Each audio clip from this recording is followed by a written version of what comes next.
గారు, Lok Sabha opposition leader Rahul Gandhi గారు మీ అందరికీ అవకాశం ఇచ్చిండ్రు అని అంటే తెలంగాణ రాష్ట్రంలో కాంగ్రెస్ పార్టీని ముందుకు నడిపించడంలో, ప్రభుత్వం అమలు చేసే సంక్షేమ పథకాలను ప్రజలకు చేరవేయడంలో మీరు సారథులుగా ఉంటారు, పార్టీకి మంచి పేరు తీసుకొస్తారు అని చెప్పి ఏఐసిసి భావించడం వల్లనే ఇవాళ మీ అందరికీ అవకాశాలు వచ్చినాయి.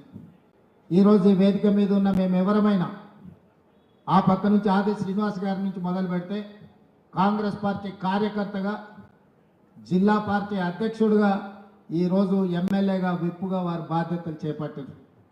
ఇక్కడున్న శ్రీహరి గారు జడ్పీటీసీగా కార్యకర్త స్థాయి నుంచి జడ్పీటీసీ నుంచి జిల్లా పార్టీ అధ్యక్షుడు, జిల్లా పార్టీ అధ్యక్షుడి నుంచి శాసనసభ్యుడి నుంచి ఈరోజు మంత్రిగా బాధ్యతలు చేపట్టి ఈరోజు ఈ వేదిక మీద కూర్చున్నాం.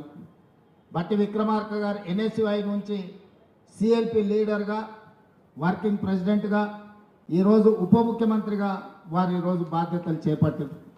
ఈ పక్కన మహేష్ కుమార్ గౌడ్ గారు ఎన్ఎస్యుఐ రాష్ట్ర అధ్యక్షుడి నుంచి మొదలు పెడితే కార్యనిర్వాహక అధ్యక్షుడు, శాసన మండలి సభ్యుడు, ఈరోజు పిసిసి ప్రెసిడెంట్గా వారు ఈరోజు బాధ్యతలు నిర్వహిస్తున్నారు.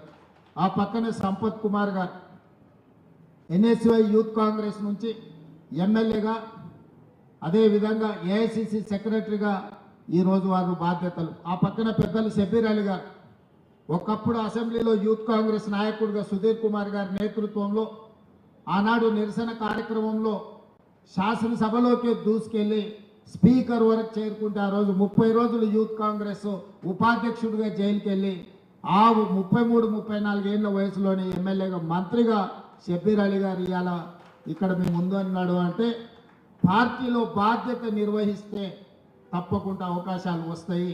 ఇంకా చాలామంది ఉన్నారు. వంశీకృష్ణ గారు ఈరోజు జిల్లా పార్టీ అధ్యక్షుడే ఎమ్మెల్యేగా అయినారు. అక్కడ నాయన్ రాజేందర్ రెడ్డి జిల్లా పార్టీ అధ్యక్షుడే ఎమ్మెల్యేగా ఉన్నారు. అదేవిధంగా ఇక్కడ చాలామంది, శంకర్ నాయక్ గారు జిల్లా పార్టీ అధ్యక్షుడు ఉండి ఈరోజు ఎమ్మెల్సీగా వారు బాధ్యత ఉన్నారు. సికింద్రాబాద్ జిల్లా పార్టీ అధ్యక్షుడు అనిల్ కుమార్ యాదవ్ ఈరోజు రాజ్యసభ సభ్యుడుగా ఈరోజు ఉన్నారు.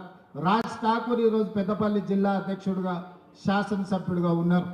ఇట్లా చాలామంది వేదికల ఎదురుగా డాక్టర్ కవంపల్లి సత్యనారాయణ గారు జిల్లా పార్టీ అధ్యక్షుడు, శాసనసభ్యుడు అయిన అడ్లూరి లక్ష్మణ్ కుమార్ గారు మరి ఎక్కడ ఉన్నారో వారు ఎమ్మెల్యేగా, జిల్లా పార్టీ అధ్యక్షుడుగానే ఈరోజు మంత్రిగా బాధ్యతలు చేపట్టారు.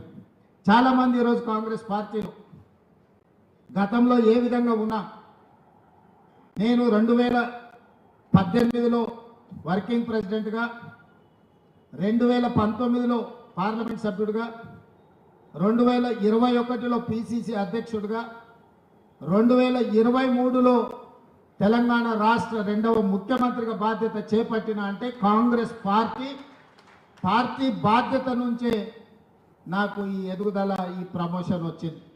ఈ వేదిక మీద చాలామంది అక్కడ ఉండే శ్రీహరి గారు కావచ్చు, చాలామంది ఆ వరుసలో సురేఖమ్మ గారు కావచ్చు, వీళ్ళందరూ జిల్లా పార్టీ అధ్యక్షులుగా రాణించారు కాబట్టి, పార్టీకి సేవలు అందించారు, ప్రజల్లో ఉన్నారు కాబట్టి పార్టీ ఈరోజు గుర్తించి వాళ్లకు, వాళ్ళ కుటుంబ సభ్యులకు ఈరోజు ఎమ్మెల్యేలుగా, ఎంపీలుగా, మంత్రులుగా ఇవన్నీ బాధ్యతలు అప్పగించడం జరిగింది. నేను పిసిసి అధ్యక్షుడు అయినప్పుడు కొంతమంది ఫ్రంటల్ ఆర్గనైజేషన్ కానీ డిపార్ట్మెంట్స్కు బాధ్యత తీసుకోమంటే మా పెద్ద లీడర్లము, మేము రాష్ట్ర స్థాయి నాయకులము, జాతీయ స్థాయిలో మాకు గుర్తింపు ఉంది, మేము ఫ్రంటల్ ఆర్గనైజేషన్స్, డిపార్ట్మెంట్స్ చైర్మన్లుగా మేము బాధ్యత తీసుకోమని కొంతమంది తిరస్కరించారు. పర్వాలేదు అని ఆ రోజు ఎవరైతే ముందుకు వచ్చిన వాళ్ళకి ఆ రోజు బాధ్యత ఇచ్చినాం.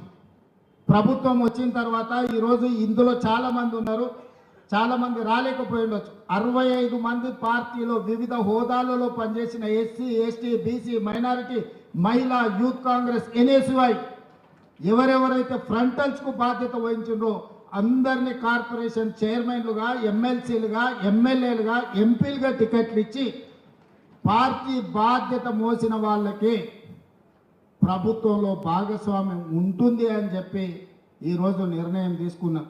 మిత్రుడు జగ్గారెడ్డి గారు ఓడిపోయిన నిర్మలా జగ్గారెడ్డి గారిని జిల్లా పార్టీ అధ్యక్షురాలుగా చేసింది కాబట్టి ఒక ఎమ్మెల్యేకు మంత్రి పదవి ఇవ్వకపోతే టీజీఐఎస్సీ చైర్మన్ ఇస్తాం. అంత పెద్ద కార్పొరేషన్ చైర్పర్సన్గా నిర్మలా జగ్గారెడ్డి గారు జిల్లా పార్టీ అధ్యక్షురాలుగా బాధ్యత వహించింది కాబట్టి ఆ రోజు బరువు మోసింది కాబట్టి ఈరోజు వారు కార్పొరేషన్ చైర్పర్సన్ కాదు, జగ్గారెడ్డి గారి కోట కాదు.